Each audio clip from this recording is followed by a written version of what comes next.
West Texas was developed by strong families whose legacies form the culture we enjoy as West Texans. We're honoring my father, Walter L. Pfluger. He was a wonderful father and a wonderful man. He was born in 1903 on October the 28th in Eden, Texas. As a young man, Walter wanted to go to college. My grandfather didn't want him to. He wanted him to stay there and farm cotton. But my grandmother insisted so that he did go, and he knew the county agent in Concho County, and the county agent got him enrolled in Texas A&M. So that's where he went in the fall of 1920. Robert talks about the special connection he had with his father. I'm connected because, my father helped set me up in business. I physically helped him. He ran it. I was just a helper. But I feel very connected to him always because he was a great influence on my life. And he taught me to be what I think is a good rancher and a good farmer. From a girl's point of view, he was just a wonderful grandfather. He was so handsome, and I knew he was very smart, and I knew he was very serious, but he cared so much about people.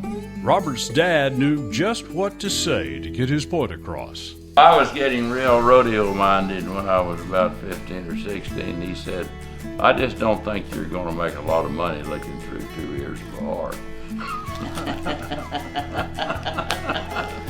Robert sees the future of ranching going in one of two directions. I think it's going to all be put into very large blocks of land to the corporations and people that can afford to own the land to run the livestock. The other way it can go is there'll be a lot of small acreages sold just for people to hobby ranch on.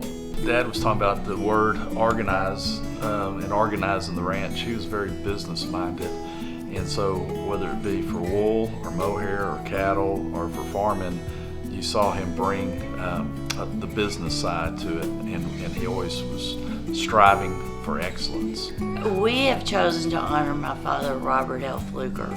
Well, I think he's a wonderful father, and everything that he has modeled throughout his life has been an inspiration to me personally. Plus, if he says it, he means it.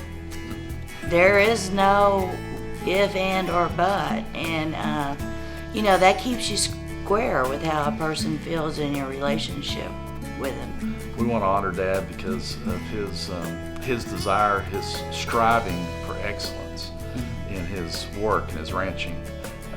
Quality of livestock was always at the foremost of his mind. And then his willingness to share his experience and his knowledge, that's something that you don't want to take for granted. So many people today have several different occupations to make a living, and Dad has been a rancher. That's been his entire living, and he's had to make it work, and I think that's unique. My grandfather and then my dad, they were very interested in promoting the industry. Both of them were involved heavily in the Texas Sheep and Goat Raisers Association and the Mohair Council of America. Bob and Walter each chose a word they felt best describes their father. One is about perseverance and going back to the drought, but another one is integrity.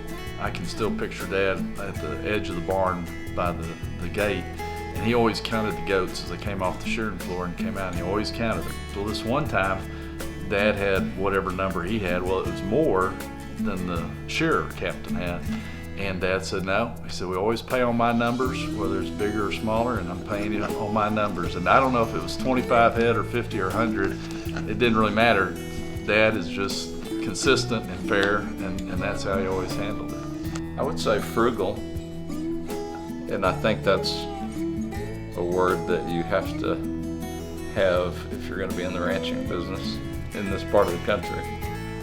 And I remember as a 5-year-old kid in the shearing pen, when some of the pieces of the mohair would fall off the sharing table or get blown around, that Dad would have me over picking up all these little pieces of mohair.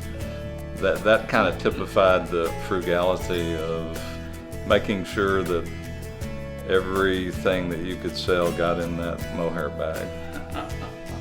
He had a really pretty good life. I know he worked hard. I know they passed him around and he worked everywhere and on all of the ranches. But he was talking about how he'd get chickens from Sears. That was during the war. You could buy.